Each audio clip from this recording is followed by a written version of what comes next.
Hi friends, இன்னைக்கு cauliflower குழம்பு தான் வைக்க போகிறோம். இது அப்படியே டேஸ்ட் கறி குழம்பு மாதிரியே இருக்கும், வாசமும் சூப்பராக இருக்கும். அது எப்படி செய்யலான்னு சொல்கிறேன் வாங்க. அதுக்கு ஒரு கடாயில் எண்ணெய் ஊற்றாமல் வரமிளகாவை போட்டு நல்லா வறுத்து எடுத்துக்கணும். இது காரத்துக்கேற்ப நீங்கள் போட்டுக்கோங்க. நல்லா வறுத்து எடுத்ததுக்கப்புறமா அதே கடாயில் எண்ணெய் ஊற்றாமல் சீரகமும் மிளகும் சேர்த்து நல்லா வறுத்துக்கணும். இந்த மிளகும் சீரகம் நல்லா வறுக்கும் போது பார்த்திங்கன்னா மிளகு வந்து டப்பு டப்புன்னு வெடிக்கும், சீரகமும் நல்ல மணமாக இருக்கும். அப்போனா இது வந்து நல்லா வறுப்பட்டுருச்சுன்னு அர்த்தம்.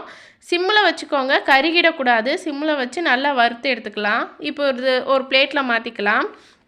இப்போ இது கூட பார்த்திங்கன்னா 2 துண்டு பட்டை, 3 கிராம்பு, கொஞ்சமாக சோம்பு போட்டு ஆற வச்சுக்கலாம். இப்போ அதே கடாயில் கொஞ்சமாக எண்ணெய் ஊற்றிட்டு நம்ம கட் பண்ணி வச்சுக்கிற வெங்காயத்தை சேர்த்துக்கலாம். சின்ன வெங்காயம் இருந்தால் சின்ன வெங்காயம் சேர்த்துக்கலாம். இப்போ வெங்காயம் வதங்கும் போதே தக்காளியும் போட்டு வதக்கிக்கலாம். தக்காளியும் வெங்காயம் வதங்கினதுக்கப்புறமா ஒரு கைப்பிடி அளவு துருவின தேங்காய் போட்டு அதையும் நல்லா வறுத்துக்கலாம். இப்போ தேங்காய், தக்காளி, வெங்காயம் 3 நல்லா வதங்கினதுக்கப்புறமா ஒரு பிளேட்டில் எடுத்து வச்சு ஆற வச்சுக்கலாம். இப்போ இதெல்லாம் ஆறுனதுக்கப்புறமா ஒரு மிக்ஸி ஜாரில் நம்ம ஃபஸ்ட்டு வறுத்தோம் இல்லைங்களா அந்த மிளகாய், அதை மட்டும் போட்டு ஃபஸ்ட்டு பொடி பண்ணிக்கலாம். அதுக்கப்புறமா அது கூடயே 2 ஸ்பூன் மல்லித்தூள் போட்டுக்கலாம்.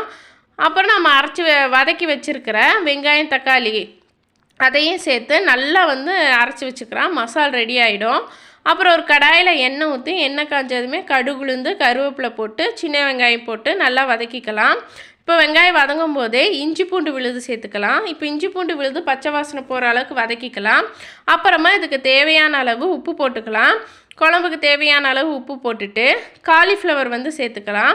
இந்த காலிஃப்ளவர் பார்த்திங்கன்னா நான் ஏற்கனவே வந்து கட் பண்ணி வாஷ் பண்ணி சுடுதண்ணியில் 10 நிமிஷம் போட்டு அப்புறம் தண்ணி வடித்து வச்சுருக்கேன். இப்போ அதை தான் நான் சேர்த்துக்கிட்டேன். அதை சேர்த்து நல்லா வதக்கிக்கலாம். உப்பெல்லாம் வந்து இப்போ காலிஃப்ளவர்லேயே பிடிச்சிடும். அதனால் ஃபஸ்ட்டு வதக்கிட்டு அதுக்கப்புறமா நம்ம அரைச்சி வச்சுக்கிற மசாலா அதில் வந்து சேர்த்துக்கலாம். எக்ஸ்ட்ரா கொஞ்சம் தண்ணி ஊற்றிக்கலாம்.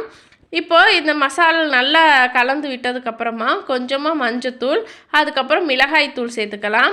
அப்புறம் தண்ணி ஊற்றி நல்லா வந்து மிக்ஸ் பண்ணி விட்டுக்கலாம்.